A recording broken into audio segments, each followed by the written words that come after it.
Hi, everyone. It's good to be with you. I'm Megan Wagner. I'm here with Steve Pope, and we're going to talk about the class called Hebrew and Kabbalah.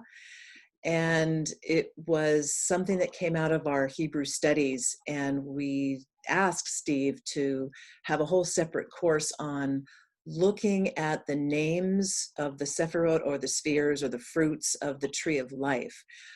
Steve and I have been studying the tree of life for, I don't know, 35 plus years.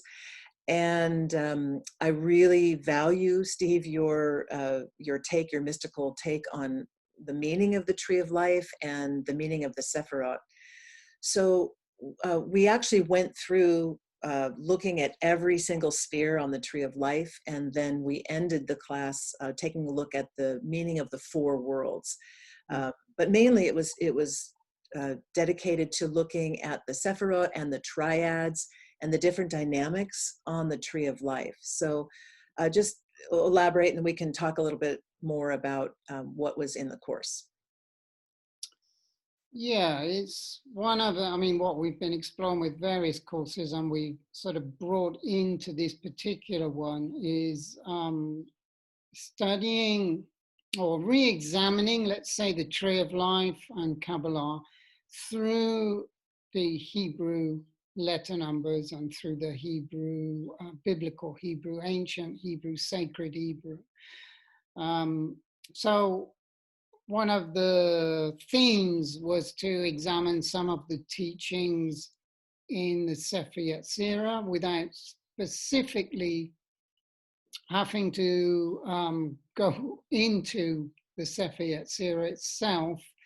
It comes through because we're looking at the references into the Hebrew that is in the texts of, for example, the Torah, and in the creation and the in the creation narrative and the stories around it, the mythology, the teaching stories around it.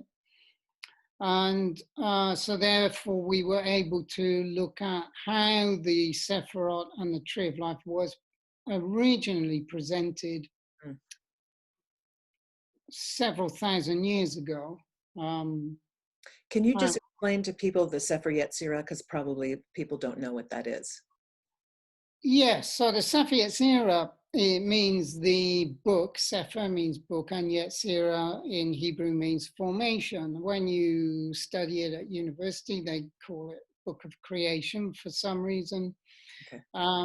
But it's not. It specifically says the Book of Formation. So although I've done what I would call a midrash kind of translation of the Sefer Yetzirah, my own, you can't, it's not something that you're meant to translate and read and then say, oh, now I know what the Sefer Yetzirah is. It's really a practical guide to meditating with the Hebrew letters and meditating with the Tree of Life.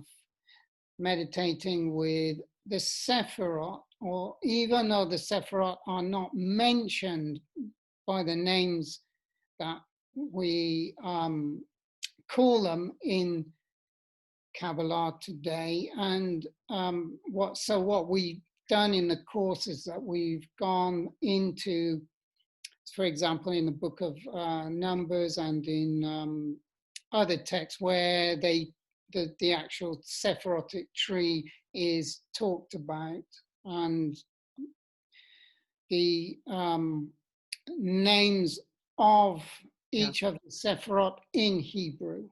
And so as meditation, each, I hope that's clear. So. Yeah, well, I think what you're saying is that if a person knows the tree of life, this is going to be a deeper meditation on what each of the Sephirotic names actually mean. So, for example, we go to Tiferet, which on the tree of life is the heart, the heart chakra. So what you've done is you're helping us every time we get to a place where the tree of life falls in the body. We're doing deeper meditation on, well, what does that name actually mean? How does that function in my heart? So it's very practical knowledge. What does it Yeah. mean, to work with Da'at at the third eye? What does it mean to work with Keter at the crown? So I think for any student of the Tree of Life, they're going to get a much deeper, almost like you open portals at each one of the Sephirot. And for me, I use it inside my body so that I can really feel my chakra system and my energy system.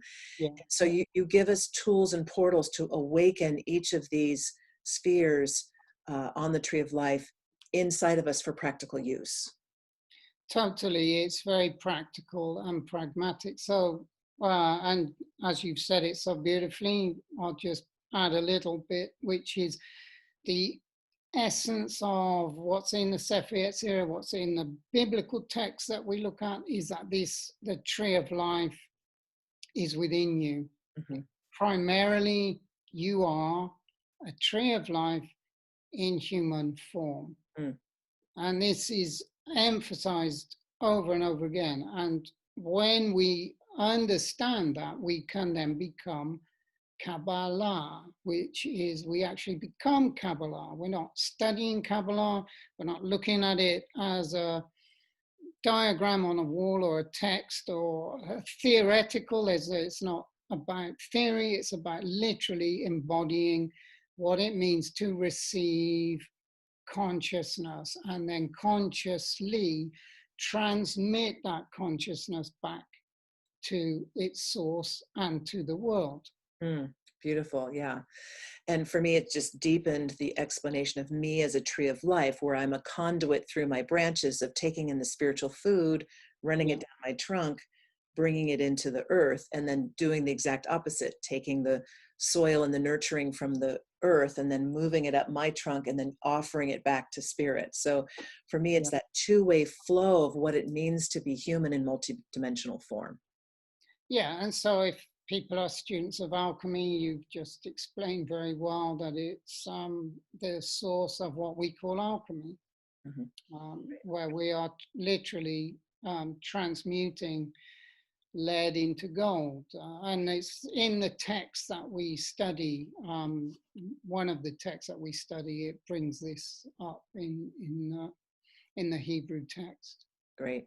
So this is a class for students who have studied Tree of Life before. It could be good for people who are just being introduced to it, so that you get the background of what it means to be a Tree of Life in living form. So thank you so much, Steve, for this class. Is there anything else you want to say before we end?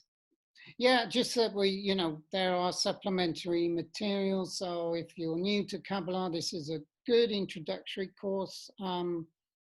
As well as to experienced practitioners.